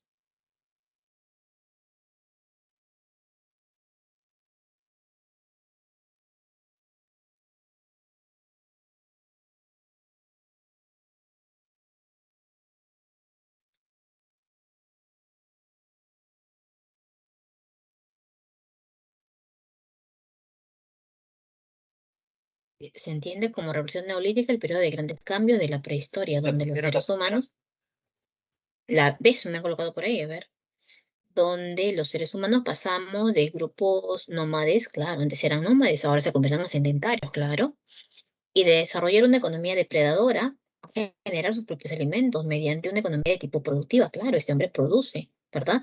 En ese sentido, mencione una de las grandes consecuencias de este desarrollo. Ahora todos me dicen la B, a ver. Se va a afianzar el desarrollo de la agricultura extensiva, claro, y incremento de espacios de cultivo y se inician las construcciones megalíticas también, claro. Ujú. Sí, sí, sí, 2 besitos. A ver, ¿la 3 qué es? No, la 3 ya es Mesopotamia. A ver, mira Mesopotamia, ¿ok? Eh, Mesopotamia significa, no es el país de Mesopotamia, ¿no? Significa entre dos regiones, ¿no? Entre dos ríos. Si te das cuenta, acá tienes a dos ríos gemelos. Este es el Tigris y este es el Éufrates. ¿Ok? Y dentro de este espacio geográfico se van a desarrollar varias civilizaciones, varias. Mira, lo de anaranjadito dice acá inician los sumerios. Acá verde, ¿no? Imperio babilónico, ¿no? Que verde sería, verde claro, ¿qué verde sería, no? Acá, y el último sería, ¿no? Todo el imperio sirio, ¿no? La expansión del imperio sirio. Periodos históricos, primero vamos a encontrar los sumerios, ¿ok? Aquí está lo que está en naranja, aquí están los sumerios. Es la primera civilización. Estos sumerios llegaron y se van a instalar en esta zona, ¿no? Imagínate como que estamos realizando una división por aquí. Esta parte sería la alta Mesopotamia y bajo Mesopotamia, ¿ok? Pero la zona más fértil es el bajo Mesopotamia. Y por lo tanto aquí van a llegar las primeras, aquí van a aparecer las primeras ciudades-estados. Por ejemplo, Kish, Ur, Uruk, Lagash, ¿no? Aquí, primeros, ¿ok? Ahora, a ellos les va muy bien. Practican la agricultura, practican la ganadería, tienen excedente productivo, van a comerciar entre estas ciudades. Ojo, no son ciudades-estados. Cada ciudad-estado es independiente, es autónoma. Hay ciudades-estados que van a tener muy buenas relaciones, como hay ciudades-estados que también van a tener muy malas relaciones económicas o de repente políticas. Pero, ¿cuáles son los inventos de los sumerios? Por ejemplo, la escritura cuneiforme, escritura en cuña, la rueda, ¿no? ¿La rueda para qué, profesora? Para poder transportar los productos de una ciudad a otra. El ladrillo, ¿para qué? Para la construcción de sus casas, la construcción de las murallas, la construcción de los templos. Y a los templos se conoce como los zigurats.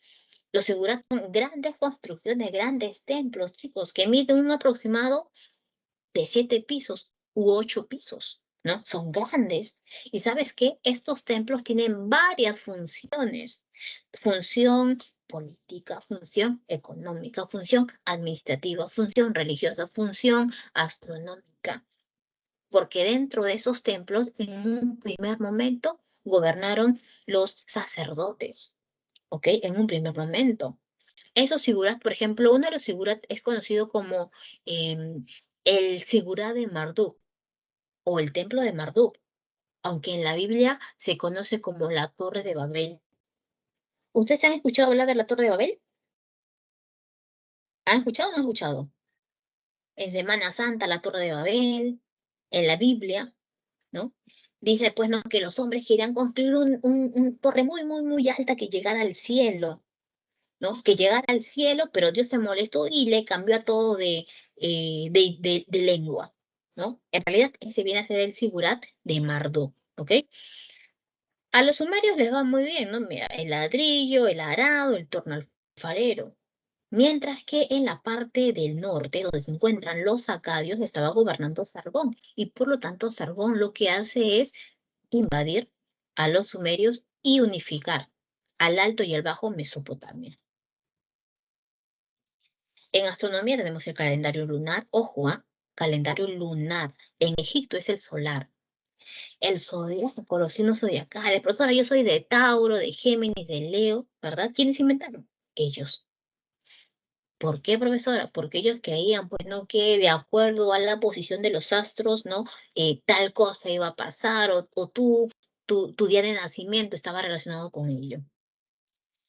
Van a calcular también los eclipses. En cuanto a las matemáticas, desarrollan la numeración sexagesimal, la división de la circunferencia en 360 grados. Después tenemos el imperio babilónico. ¿Por qué? Porque la capital es Babilonia. Este imperio dura a un aproximado de 300 años, ¿verdad? Mira, de 1800 a 1500, ¿no? Un aproximado de 800. Pero el que sobresale en este imperio babilónico, y que ha sido pregunta en un examen de emisión, fue el rey Hammurabi. Y es por eso que se llama el Código Hammurabi. Ojo, es la primera ley escrita. Antes no había, sí había leyes, pero no eran escritas. Aquí está, mira, el dios Shamash con Hammurabi, y este viene a ser el código, basados en la ley del talión, el ojo por ojo y el diente por diente, ¿verdad? Eso es lo que quiere decir. Eh, Imagínate que tú has sido un médico, llevando a tu hijo para que le revisen su vista, pero resulta que el médico estaba entre Pisco y Nazca, ¿verdad? Y por lo tanto hizo una mala operación y tu hijo se quedó sin ojo. Tú vas y reclamas, ¿no? Mira, ¿sabes qué? Este médico hizo tal cosa. Y por lo tanto, em, y por lo tanto, em, al médico, pues, o le sacan un ojo o le cortan la mano. A ver, chicos, tratan de realizar la pregunta número 3, por favor.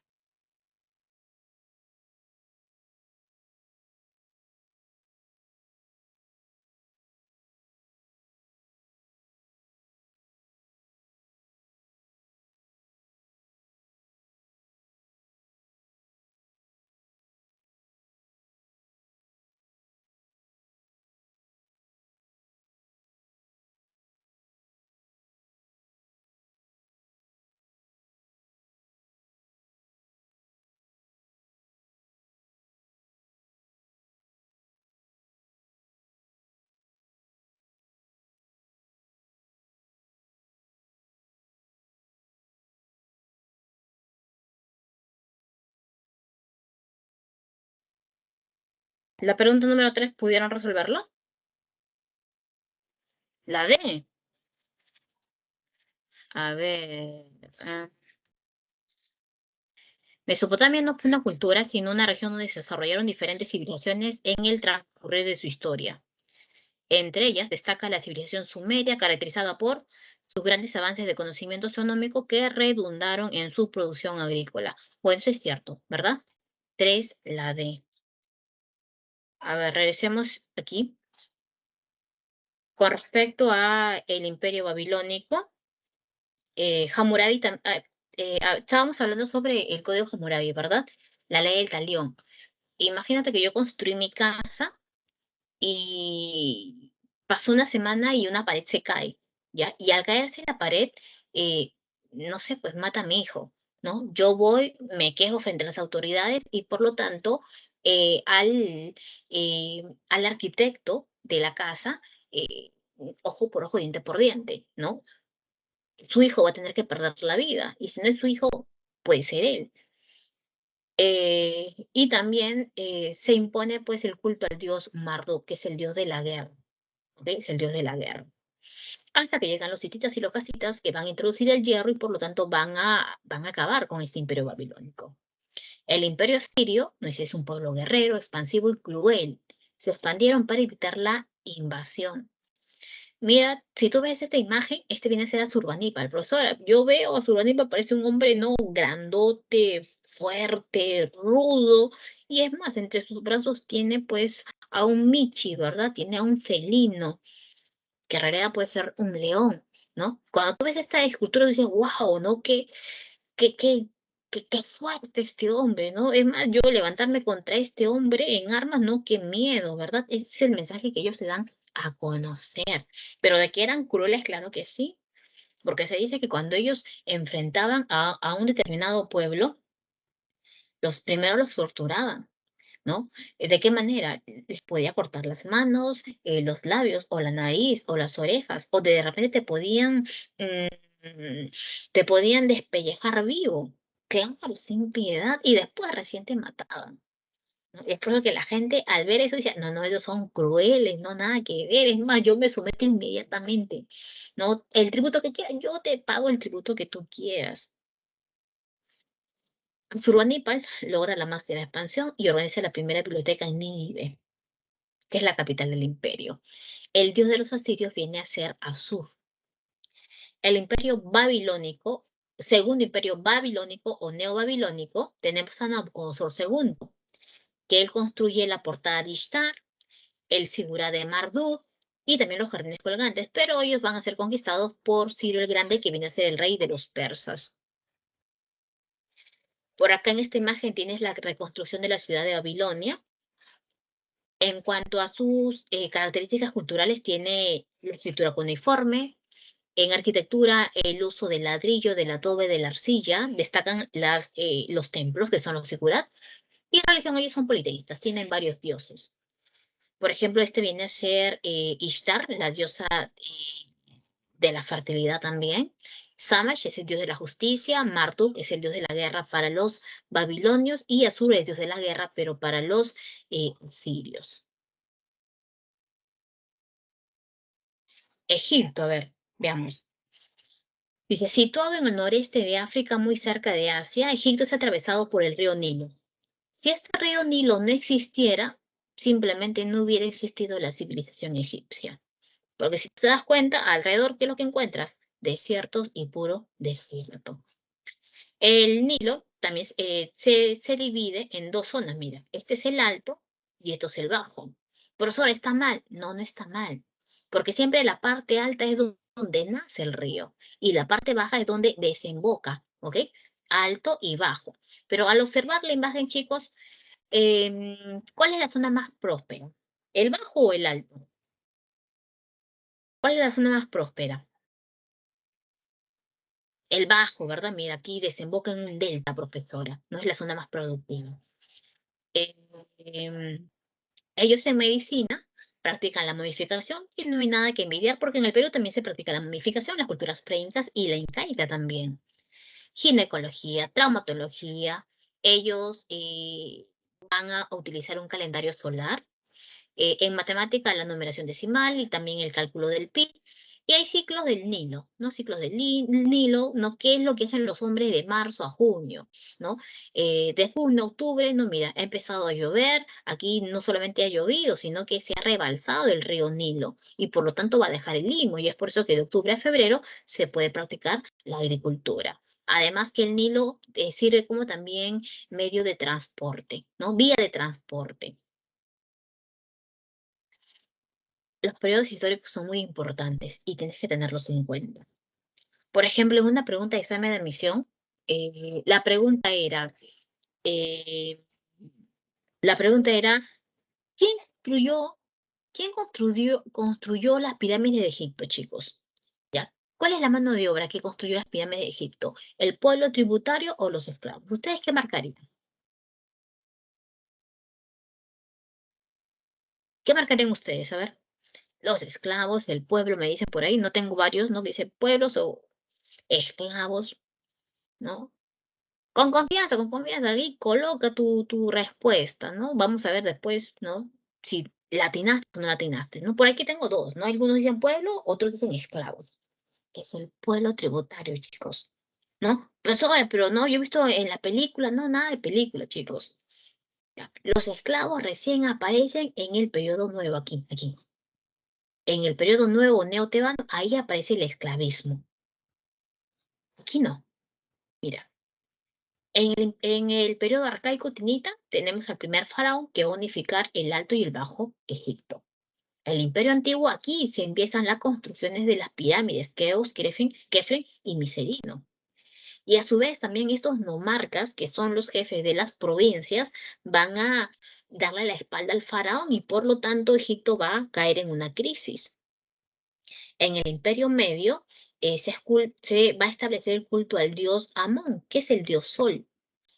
En el segundo intermedio llegan pueblos extranjeros que son los Hicsos, que van a manejar muy bien el hierro y también el caballo y los carros de combate y van a someter a los egipcios. Hasta que Amosis, y es más, eso es lo que es, hay una pregunta creo que en tu separata, ¿verdad? Hasta que Amosis logra la expulsión de los Hicsos. Se establece un nuevo imperio y en este imperio estos egipcios en ellos ha quedado ya ese espíritu. O sea, había esclavos, no esclavos por aquí y por allá, ¿no? Pero no es la principal fuerza de trabajo, ¿no? No es la principal fuerza de trabajo, pero en cambio aquí en el Imperio Nuevo sí, ¿no? Aquí en el Imperio Nuevo el Estado es dueño de estos esclavos. En cambio, en el antiguo o en otros periodos hay esclavos, pero no es el Estado quien esclaviza.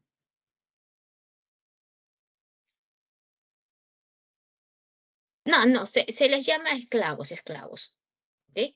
Aquí en este imperio nuevo, este egipcio, este egipcio ha logrado expulsar a los Hyksos. En ellos ha quedado ese espíritu de combate, ese espíritu guerrero, han aprendido a manejar el hierro y por lo tanto los expulsan, ¿verdad?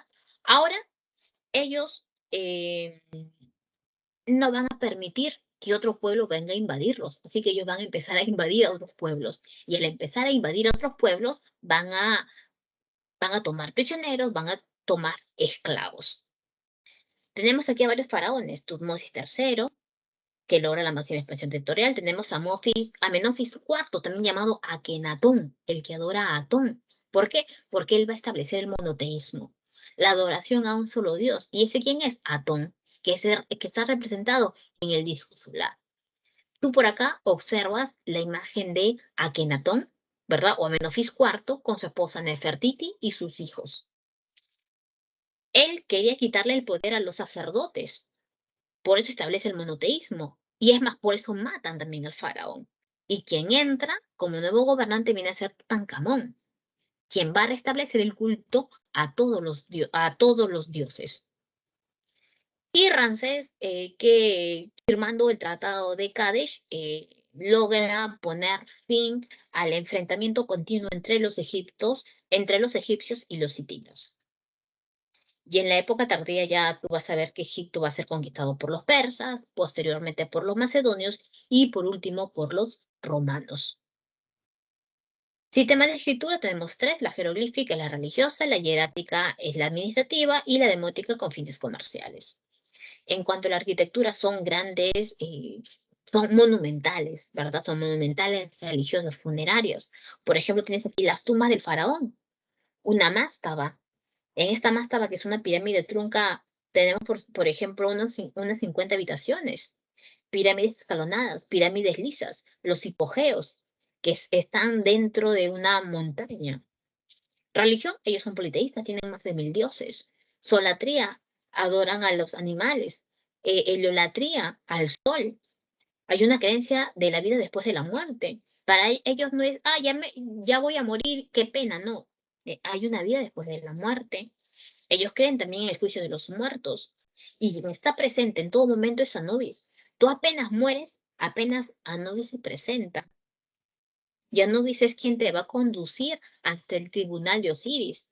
Y Osiris es el principal juez, donde va a juzgar tu alma. Si te has portado bien, te vas con los dioses. Si te has portado mal, entonces simplemente ahí acaba tu vida.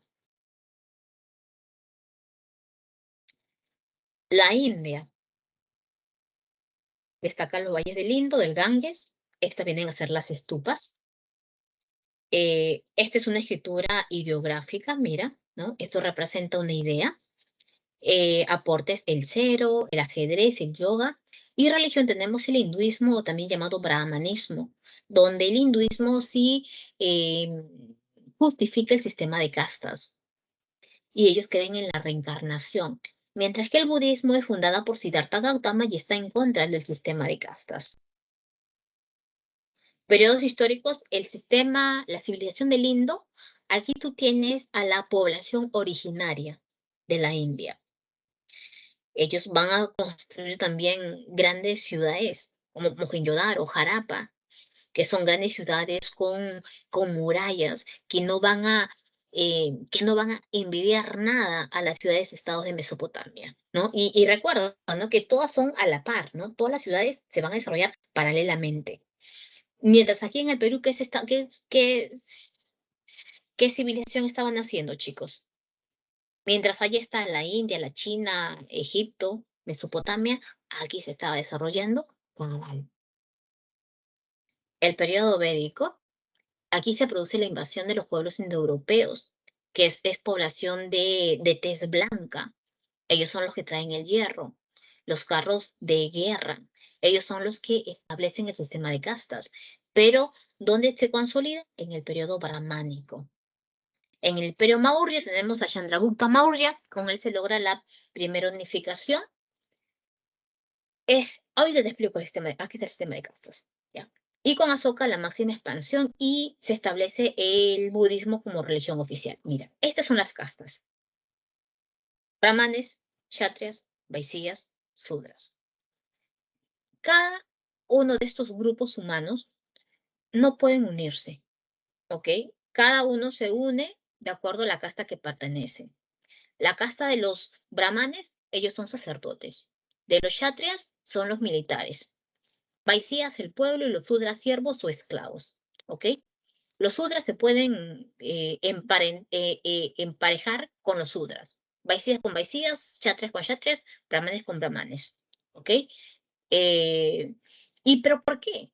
Es más, este brahman siempre va a ser sacerdote. Este kshatriya siempre va a ser un noble o un militar. ¿Por qué? Porque así lo establece el dios Brahma. Así lo establece el dios Brahma.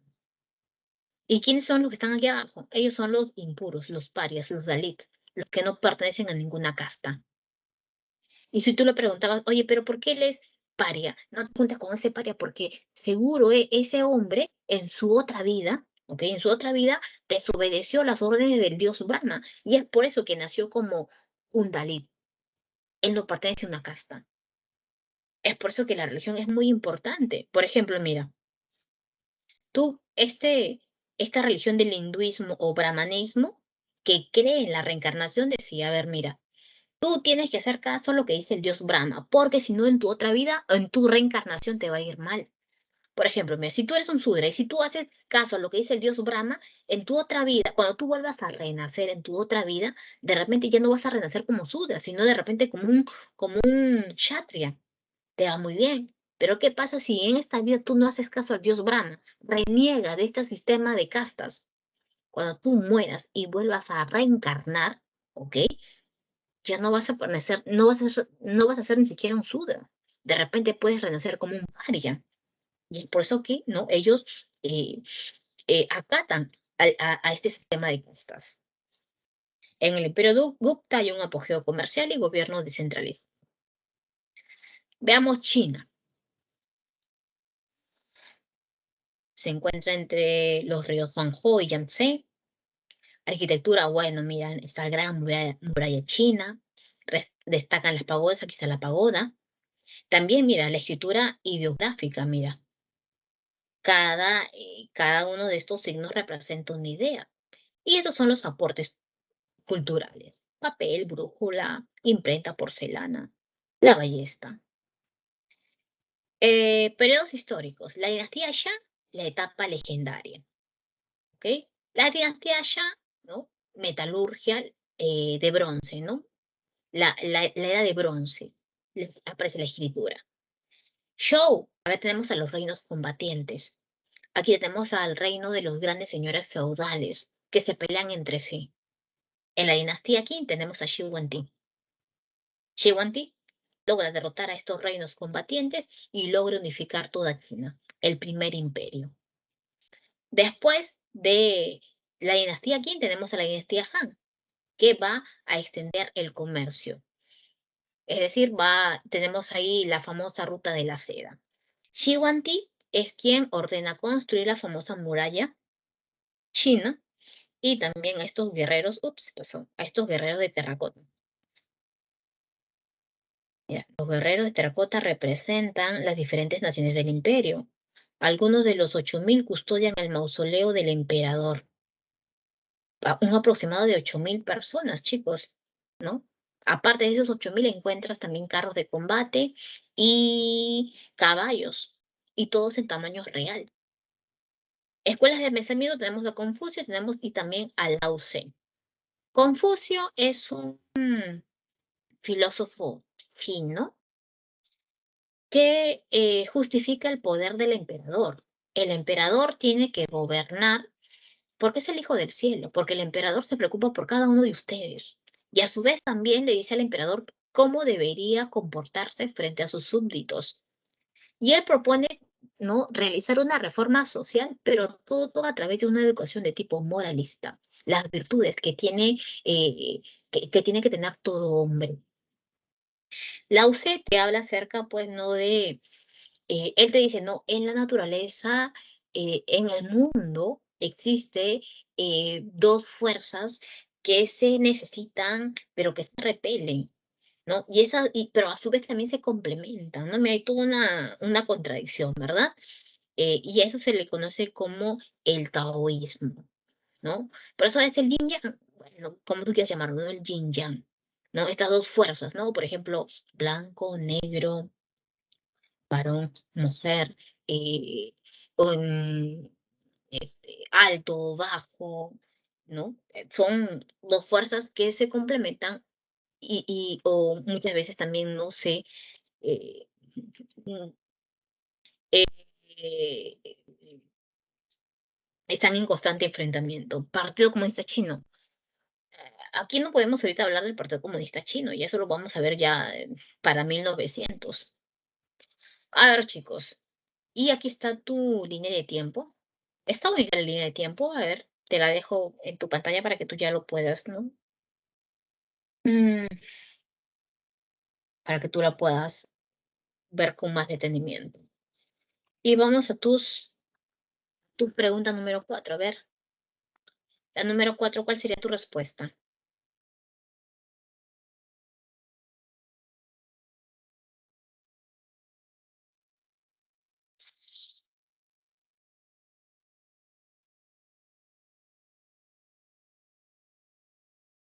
¿Besito? ¿Tú otro la ve? ¿Todos de acuerdo? Ah, ¿verdad? Amosis, ¿no? Amosis, sí, la ve, ¿no? Permitió una nueva etapa de hegemonía tebana, claro, estamos hablando ya del imperio nuevo o neotebano. Ujú. 4, besito. La 5,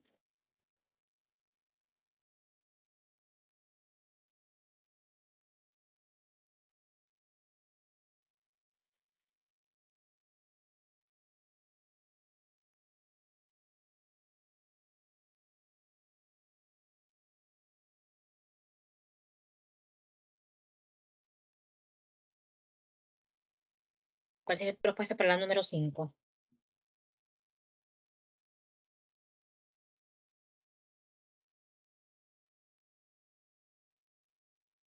No, no, falso, ¿verdad? Falso. Después de su muerte, ¿qué quedó ahí? El confucianismo verdadero.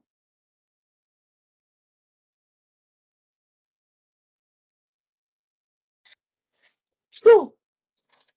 ¡Uh! Alternativa, la de avión, ¿verdad? Ujú. La de avión.